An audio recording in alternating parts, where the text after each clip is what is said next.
This is Mr. J, your host for the Worcester County Walking Teacher Tours. However, today, I'm not just going to be walking. I'm going to be doing a little bit of wading, maybe a little bit of swimming. Any guesses to where I am located today within Worcester County? Today, you're with me to watch the sunrise before we begin exploring Ocean City, Maryland, one of the most iconic locations in all of Worcester County. This thrilling city is found on what is called a barrier island.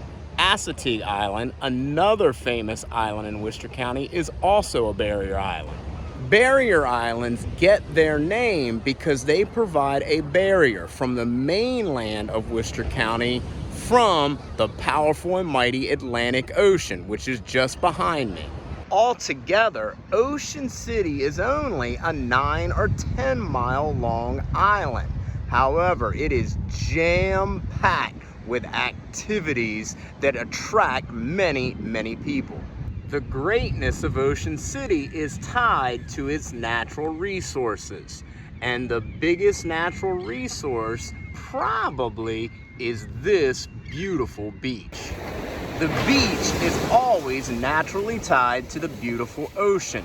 So these sandy beaches and this marvelous ocean have brought visitors to Ocean City. Visitors that want to have time to swim and take part in recreation on the ocean. They also want to come and find one other wonderful natural resource that this ocean can provide. It provides a food source.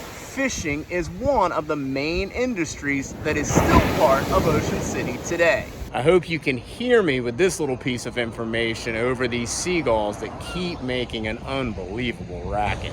The ocean is a crucial part to Worcester County's success, but that is what is located on the east side of the barrier island of Ocean City. On the west side are three important bays: the Sinnapuxon Bay, the Isle of Wight Bay, and the Assawoman Bay. These three bays allow for more recreation in the Ocean City area.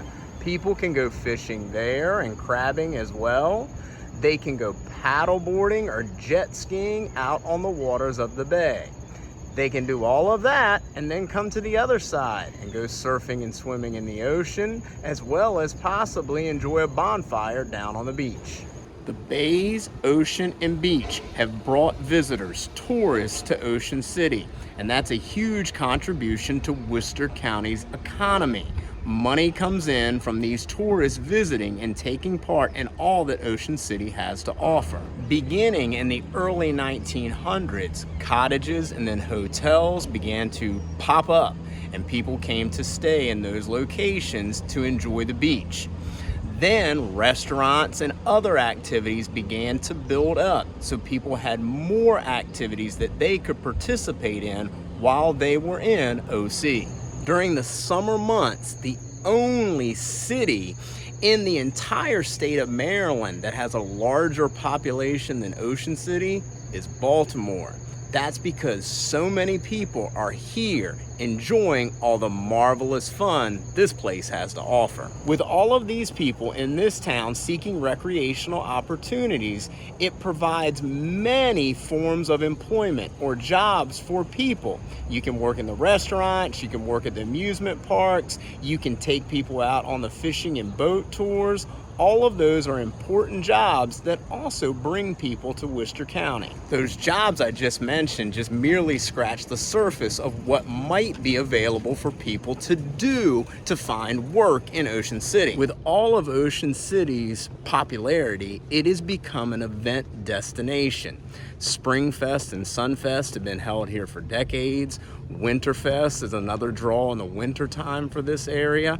The White Marlin Open is the world's largest bill fishing tournament, and it's held right here in Ocean City, Maryland. And once again, that only highlights a couple of the events that bring people to current day OC. This building is Ocean City's City Hall.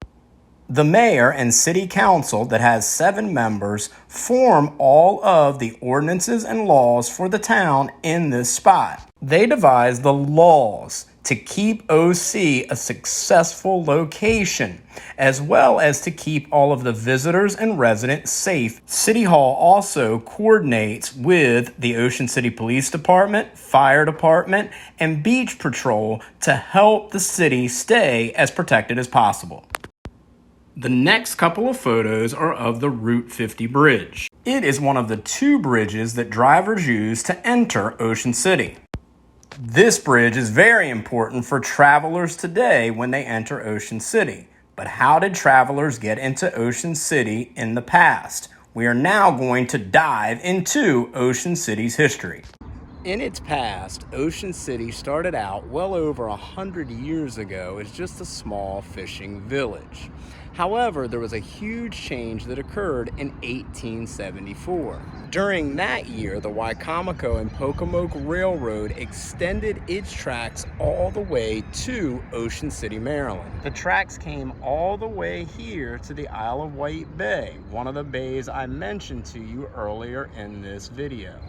These railroads made it much easier for people to reach Ocean City, and then they could come and enjoy the beaches and the fishing. Also, these railroads made it easy to bring in supplies like lumber to build up the city itself, and then it became a more popular destination. Railroads also meant that Ocean City could export the seafood, all of the crabs and fish and clams that were caught here in Ocean City.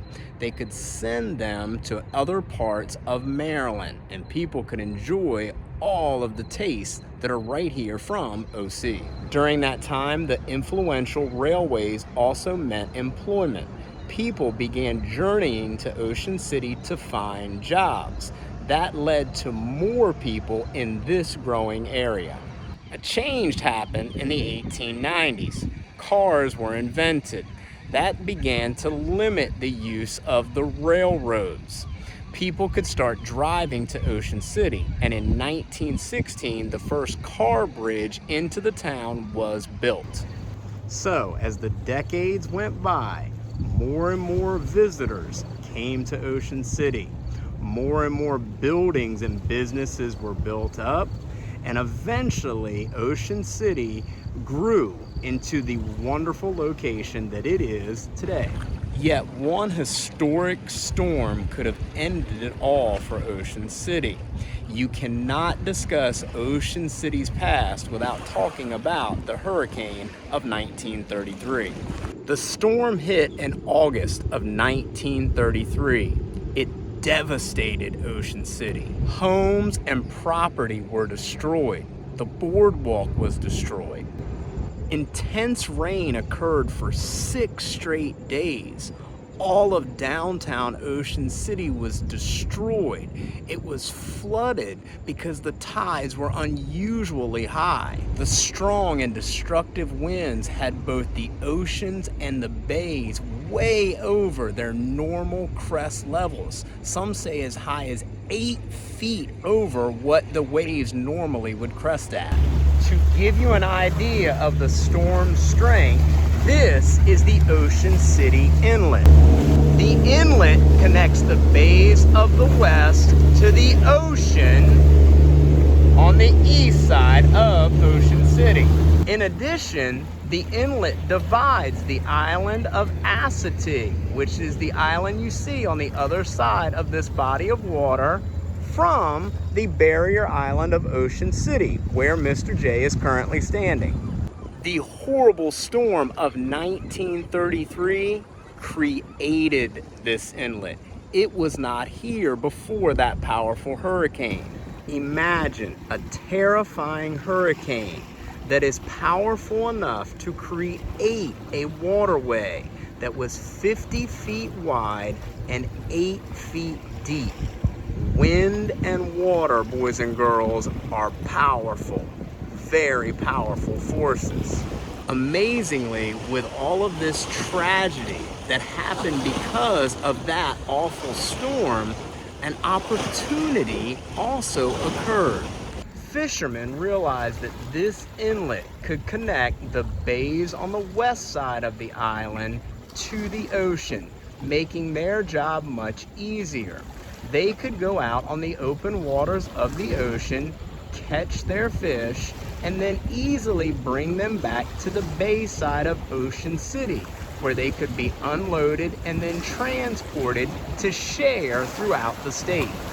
So even with all of the destruction, an opportunity had been created.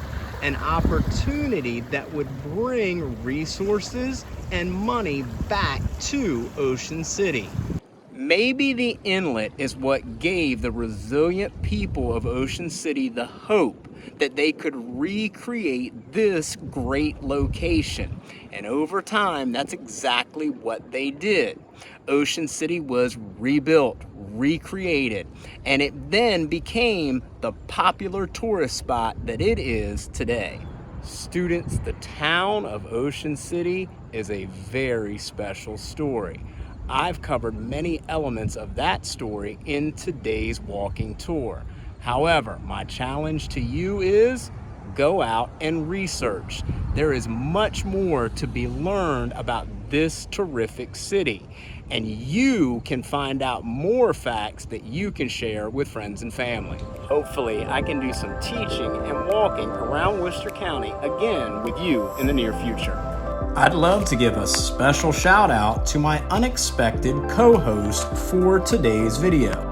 Thanks to all of the seagulls that contributed to the audio during the filming of this production. All of you gulls provided perfect sound effects.